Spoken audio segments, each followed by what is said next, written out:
Бүгінгі сабақта Kaspi.pay'dan Gossakop порталына ақша салуды үйренеміз. Ол үшін телефонымызды аламыз, Kaspi.pay'ға кіреміз. Kaspi.pay'ға кіргеннен кейін төменде жазылып тұрады главный мой банк Kaspi.pay переводтың үстіне басамыз. Kaspi.pay'дағы парольді тереміз де ең бірінші контрагентну по реквизиттің үстіне басамыз. Ең бірінші тұрған. Үстінен басқан кезде отправитель деген ол біз боламыз. Біз ақшаны жіберіп жатырмыз Gossakop порталына. Біздің счетымыз тұрады, ақшамыз тұрады, сумма.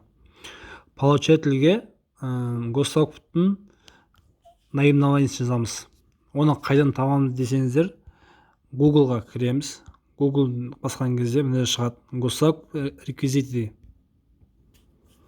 Сосын төменге түсеміз. Төменге түскен кезде мына жер шығады. Көрдіңіздер ме? АО Центр электронный финанс деген. Соны копировать етеміз. Копировать етеміз. Наименование получатель үстіне басып қоямыз. Копировать еткен затымызды. Сосын бин жазамыз. Бин міне бізде. Көрдіңіздер ме? 071140 деген осы бин.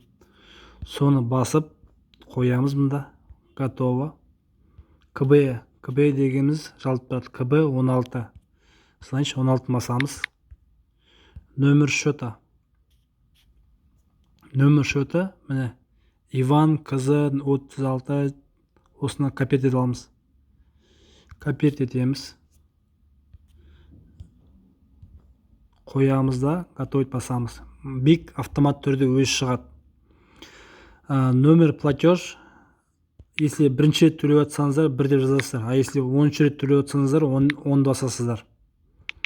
Сол үшін бір басамыз, если бірінші рет төлеп жатсаңыздар. Сосын дата өзі шығады. Сосын сумма жазамыз, 15 000 теңге деп.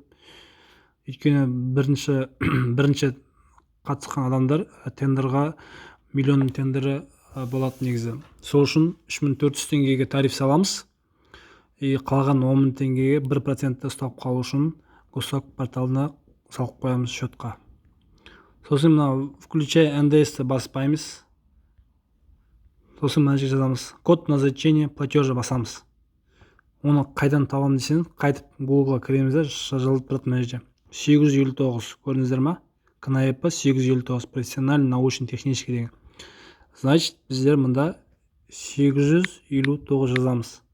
Саш көрдіңіздер? Платеж профессиональный научный деген. Үстінен басамыз.